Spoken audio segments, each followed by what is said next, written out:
নিশা 2 বজাত শুই পুৱা 6 বজাত শুই উঠা এজোৰ দম্পতীৰ কাহিনী কলাইগাঁৱৰ কুশল আৰু ৰুমিৰ কাহিনী শুনিলে আচৰিত হ'ব আপুনি নিশা 2 বজাত শুই পুৱা 6 বজাত শুই উঠিব লাগে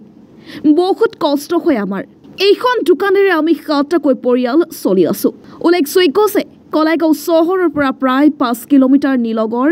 কাইটপাৰা গাঁৱৰ পৰা দৈনিক কলাইগাঁও চহৰলৈ আহে ৰুমি তামুলী আৰু তেওঁৰ স্বামী কুশল তামুলী ভ্ৰাম্যমান এই গাড়ীখনত কঢ়িয়াই আনে চিকেন পকৰা মটৰ ঘুগুনি chowmein momo egg roll veg ৰোলা ইত্যাদি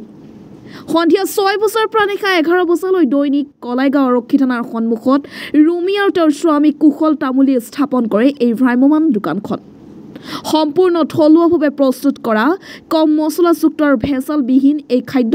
গ্ৰাহকক পৰিৱেশন কৰে কলপাতত অতি সোৱাদযুক্ত এই খাদ্য খাবলৈ হেতাও পৰা লাগে একাংশ গ্ৰাহকৰ ৰুমি তামুলীয়ে জানিব দিয়া মতে এইখন দোকানৰ জৰিয়তে চলি আছে এটি 7জনীয়া পৰিয়াল তদুপৰি ঘৰত আছে বিশেষভাৱে সক্ষম দুগৰাকী লোক আমি ধৰ এখন ব্যৱসায় কৰিছো এই কলাইগাঁৱত আজি 1.5 বছৰমান হৈছে ব্যৱসায়খন আৰম্ভ কৰিব তাৰপিছত আমাৰ ঘৰৰ 7টা পৰিয়াল এখন ব্যৱসায়েৰে আমি চলি আছো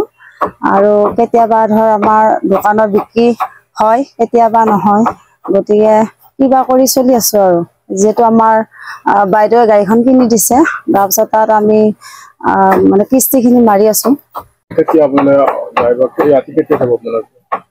আমি ইয়াতে ব্যৱসায়খন চলাই আমি ৰাতি 11টা বজাত যাত্ৰা কৰো ঘৰলৈ তাৰ পাছত ঘৰ পাও প্ৰায় 12:30 মানত তাৰপিছত যেহেতু আমাৰ ঘৰত দুজনকৈ বিকলাংগ আছে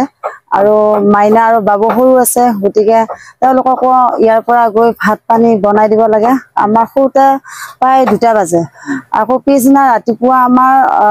6 বজাত উঠিব লাগে 7টাৰ পৰা আমি আকৌ কাম আৰম্ভ কৰি 5:30 বজাত আকৌ